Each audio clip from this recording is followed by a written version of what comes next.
आप जो रोटी खाते हैं रोज़ गैस पर, तो इस रोटी के बारे में एक बार समझ लो, दोबारा गैस की रोटी नहीं खाओगे।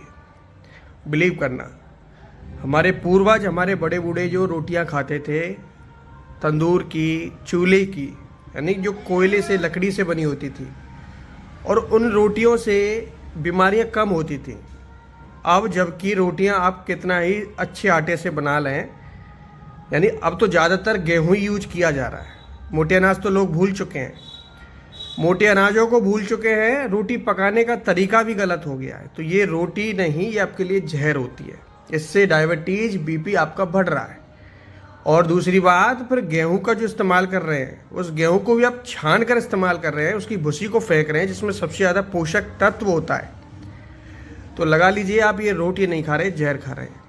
सबसे पहले तो ये समझ लें कि मोटे अनाज का आप सेवन करें, मिलेट का प्रयोग करें, जिससे आपको फ़ायदा हो। दूसरी बात कि इस रोटी को पकाने का तरीका अच्छा समझ लें, ये किस तरीके से पकानी है। अगर गैस की रोटी खाते हैं, किसी भी मजबूरन स्थिति में है, चूल्हा आपके पास नहीं है, कोयला नहीं है, लेकिन गैस की खा रहे हैं, तो गैस पर आप जो डायरेक्ट तवे पे, थोड़ी देर तवे पे रखते हैं, उसके बाद डायरेक्ट आंच पर, उसके फ्लो पर रोटी को रख देते हैं और उस रोटी को आप फुलाते हैं।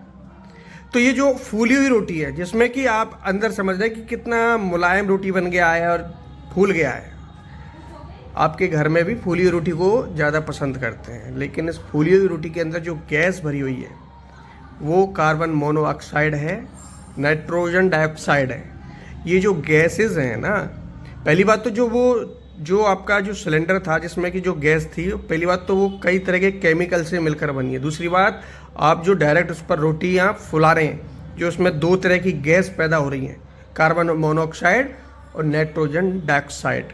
तो ये दो गैस कैंसर का कारण बन रही है, बड़ी बड़ी बीमारी का कारण बन रही है। इम्यूनिटी कम होती जा रही है लोगों की, आपका पेट फूला रहता है, और अल्सर जैसी प्रॉब्लम, पेट में कैंसर जैसी प्रॉब्लम, आंतों में कैंसर जैसी प्रॉब्लम पैदा हो रही है।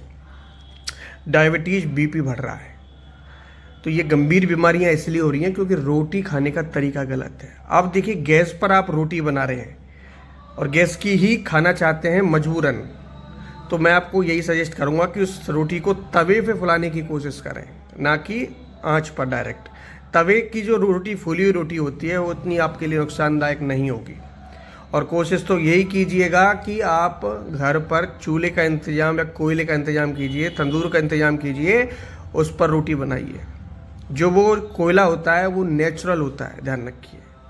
काफ़ी टाइम तक पृथ्वी के अंदर रहा है वो कोयला, वो नेचुरल है। या फिर लकड़ी से जो बना रहे हैं वो नेचुरल है।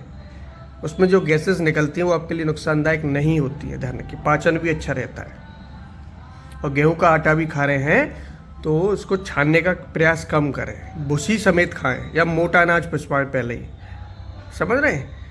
तो वो जो आप गेहूं भी खा रहे हैं, आटा खा रहे हैं, वो भी मैदे के समान है, क्योंकि उसका जो मोटा फाइबर था वो आपने फेंक दिया, जो सबसे ज़्यादा लाभदायक होता है डायबिटीज़ में, बीपी में, पाचन में, सब चीज़ में। तो लगा लीजिए, इतने रोग क्यों हो रहे हैं? इसलिए हो रहे हैं क्योंकि आपका रोज़ का खान पान है। रोटी तो रोज़ खानी पड़ती है, तो इसलिए आपको ये चीज़ें नुकसानदायक हो रही हैं। तो ये तरीका समझ लें, उस तरीके को फॉलो करें, लंबी लाइफ जिएं, स्वस्थ जीवन जिएं। धन्यवाद।